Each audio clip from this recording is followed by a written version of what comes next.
about to be all up in my guts. Hello everyone, and welcome back to my channel. If you are new here, don't forget to like, comment, and subscribe for more cleaning motivation and lifestyle videos. So I did a thing. I had a baby. I just wanted to come on here and give you guys my story. I do have my phone here with my notes so I don't miss any important parts. I had a pretty normal delivery. I did have a C-section. I did not vlog it because I kind of wanted to just, you know, I was very stressed out at the time. I was very anxious and nervous about having a fourth C-section. So I just wanted to take that time and not have the extra stress of trying to film every single part, like in camera angles, and make sure, you know, film everything. I just wanted to relax and try to enjoy the actual process. So I decided just to come on and give you the story instead of actually vlogging it. So if you are seeing this, she is here, she is healthy, and she is already spoiled. So before we even get into the story, I just want to give you a little back information. She is my fourth baby. This is my fourth C-section. I was a high-risk pregnancy, but everything went well. Towards the end, my blood pressure did get high, but honestly, that's to be expected because I did get preeclampsia with Nasir, which is my third baby. So, but all in all, we made it to 38 weeks, which is pretty damn good in my book, excuse my language, but this is the furthest that I have made it, so I'm very excited about that. All right, so let's just jump right into it. The week before, I did go ahead and get screened for COVID, and I got some blood work drawn, and everything came back fine, negative for COVID, of course. They do require you to do that before you have a C-section, or if you're giving like a natural birth and you go into labor, then they have you do it as soon as you get there. I don't know, because that's not, I mean, from the stories that I've seen, that's just the way it goes. So I did all that. Okay, so I arrived at the hospital.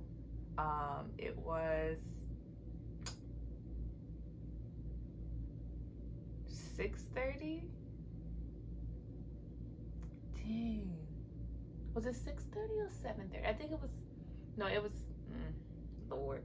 It was 7:30 I got to the hospital because they wanted me to be there for a schedule of 9:30.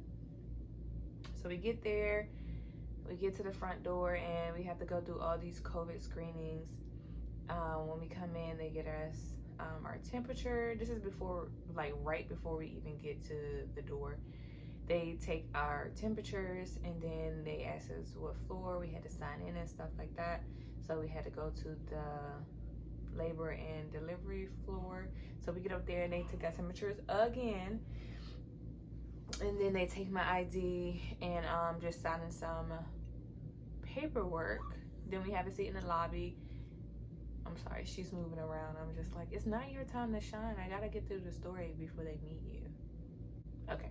So we sit down in the lobby, then two nurses come out and get us. I'm pretty sure that one of the nurses was a student, because why would you need like two nurses, right? So anyways, they come get us. Well, they come get me, and then I had to go back there and like derobe and, you know, put on their little gowns and do the whole registration thing when they ask a bunch of questions and they want you to be by yourself, just in case, you know, you don't want who you're with to know your business. But I mean, you're having a baby, so if someone's there with you, they kind of already know your business, in my opinion. But you never know what people's situation is. So we do that, and then they hook me up to the monitor, and I've been hooked up to this monitor every week since like 20 weeks, because again, I told you I was a high risk pregnancy. So they hooked me up to the monitor to make sure the baby's not in distress or anything like that, to see if I'm having any contractions and if the heart rate is being affected by contractions. No contractions, baby heart rate is elevating, going up and down, which is normal and it's a good sign. So did all that. Then let's see, they started my IV because you need fluids and stuff, especially when you're getting a C-section. They can put the medicine through the IV and stuff like that. So they started me on fluids. I mean, because everything happened so fast. So after they monitored the baby, they gave me my IV, they gave me some nausea medicine, which I've never had before. All three of my babies was born at a hospital in Virginia. This is my first time having a baby outside of that hospital, and so their procedures and protocols and stuff is a little bit different.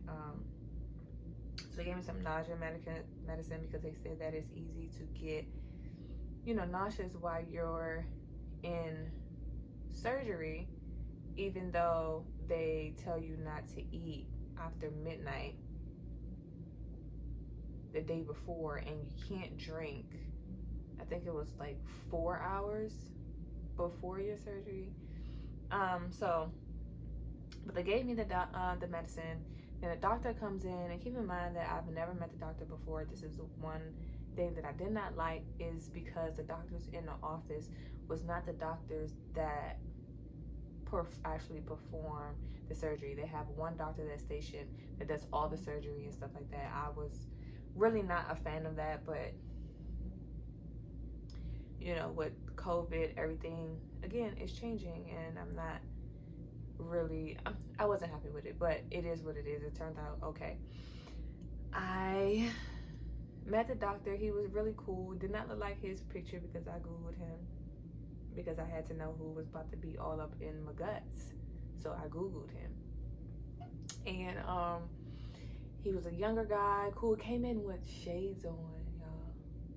Shades on. He was just like, hey, walked in and said, hey. So I was on my phone at the time, so I'm looking at him like, what's up? Like, why are you in here? Like, who are you, sir? And he was like, well, I'm your doctor. And I was like, oh, ha, ha, ha. Because I thought he was joking because he came in with shades. And, I mean, he just didn't look like a doctor, even though doctors do not have a certain look. I'm just saying. I didn't think he was my doctor, especially from the picture. The picture made him look older, but he looked like he was about 15, 16 years old. I know he wasn't, but. So met him, and I kind of discussed some things that I wanted to happen. Like, I wanted to see her being born, which I've never seen the other ones because they were like fast emergency C-sections. And I wanted her cord to be delayed as far as in clamping. So we discussed all that, and then, you know, he was out the door getting ready for my surgery. So now I'm being wheeled down to the, you know, the OR, and about to get my epidural. He cleans off my bag, does the epidural, stuff like that. Then they lay me on the table. As they lay me on the table, they're putting in the catheter. They're like scrubbing, you know, my stomach, getting it clean, and doing all the prep work that they need to do. So they waited a good maybe 5 to 8 minutes. I'm not sure. Like I said, everything went by, to me, super fast. I swear I was in there for like 5 minutes, and I know it was longer than that, but it felt like 5 minutes altogether. From me being wheeled in to me being wheeled out, it felt like 5 minutes. So they put the drape up, and we started playing music, and it was so funny because my favorite song of all time is Sade, No Ordinary Love, and that was the first song that started playing. It was, I don't know, if you believe in signs, I don't know, I just felt like that was a sign that everything was gonna be okay. But so my favorite song was playing. I got some nice calming music on, because like I said, my anxiety was at an all-time high about, you know, having a fourth surgery. Even though I know people get it, but they just make it seem like, you know, it can be very life or death situation the more C-sections that you have. So my anxiety was crazy. So we're playing music. About 5 minutes. Like I said, I'm estimating on these times because everything just flew by to me. The way the drape is, so you have the blue drape, but I didn't know that there was a clear drape right behind it. So they pulled the blue drape down and it's just clear. I couldn't see, of course, nothing that was going on as far as my stomach, but he was like, here's your baby being born. So he pulled it out and he put it up to the plastic drape so I can actually see her. It was the coolest thing. And you know, she's already looking at me, she's crying just a little teeny bit, because I guess, you know, you took her out of her home, like her warm space. She got evicted. Who wouldn't cry? So he ended up just sitting, letting her sit right there the whole time, because I think I wanted 5 minutes for the delayed cord clamping, because I read a lot of, you know, benefits onto doing that. So he set her right there. He was very patient. I guess he was still cleaning me up in the process. Then after that, you know, the cord was cut and they took the baby to the, you know, the little station to, you know, get her weight, make sure she's breathing okay, you know, all the vitals. So they did that, and that didn't take long. Then they wrapped her up and they brought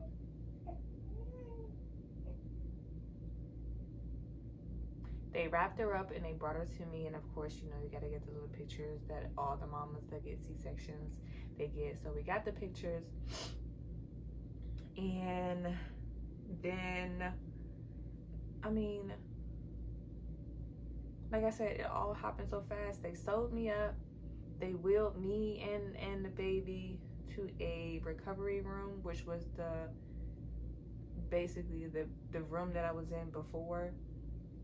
And basically what they wanted to do, they just wanted to monitor me to make sure nothing bad happens directly after surgery. They checked the blood pressure. Basically they was waiting for the epidural to wear off. And I think it takes maybe an hour for you to start getting feeling. But I swear to y'all, it was hours later. But we'll get into that. To the recovery room, and one thing they don't tell you, I think I'm gonna do a whole separate video on this. When you have a C-section, I don't know if they do this with the normal like vaginal delivery, but they have to push on your stomach to see how your bleeding is.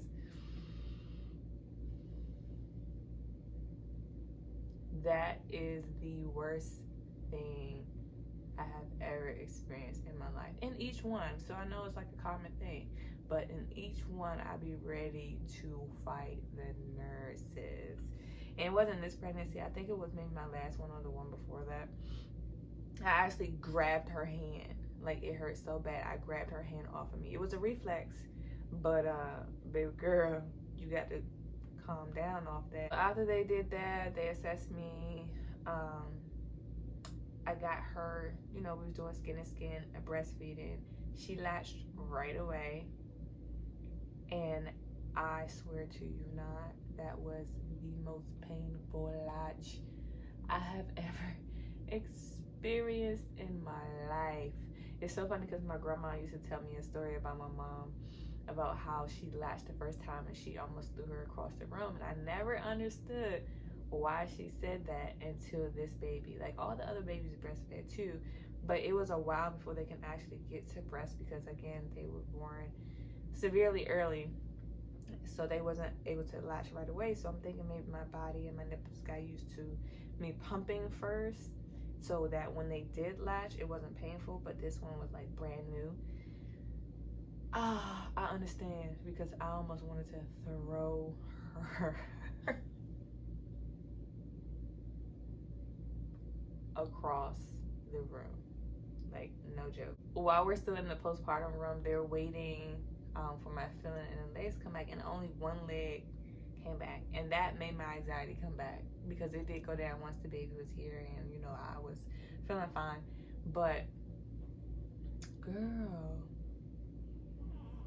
that one leg stayed numb for like, it had to be at least 6 o'clock at night or in the evening before my other leg came back to me.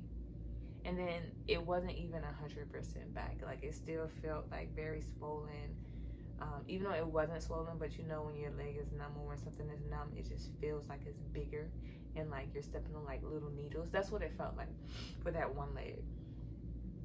So they try to stand me up, and I'm telling them, I'm like, this leg ain't moving. This leg still ain't moving. They said, oh, we gotta try. It's been long enough. I'm pretty sure. No, I'm trying to tell you, it's not moving. So they got me to the edge of the bed, stood me up. It was like, okay, we'll just drag the foot along. I'm like, right. So I almost fell. So they was like, okay, well, I guess we gotta wait. I told you that from the get-go, that you're gonna have to wait a little bit longer. So that was a whole mess. So eventually that night, even though it wasn't 100% back to normal, they got me up, went to the bathroom, cleaned me up, which is the first time that they did that because I had to do it all myself. But they actually helped clean me up and change my pad and put on, little mesh underwears and stuff like that, take out and empty my catheter. So that's pretty much how the first day went. Yeah. Okay.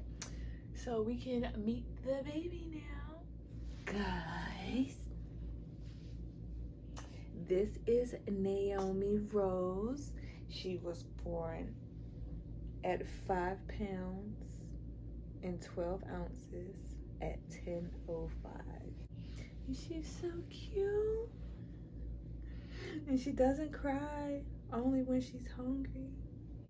And for all of you asking, with all of this, yes, I did have severe heartburn. Okay, I said it in my pregnancy must-haves that Tums was my best friend because I got a lot of bad heartburn, especially at night. So this is her. Are you mama? Like I said, she doesn't cry unless she's hungry, which is me.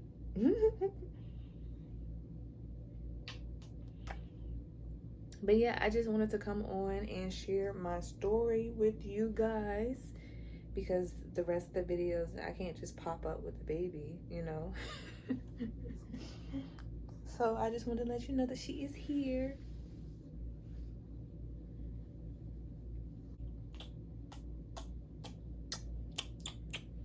I do that all day and she's like, I'm bothered by it.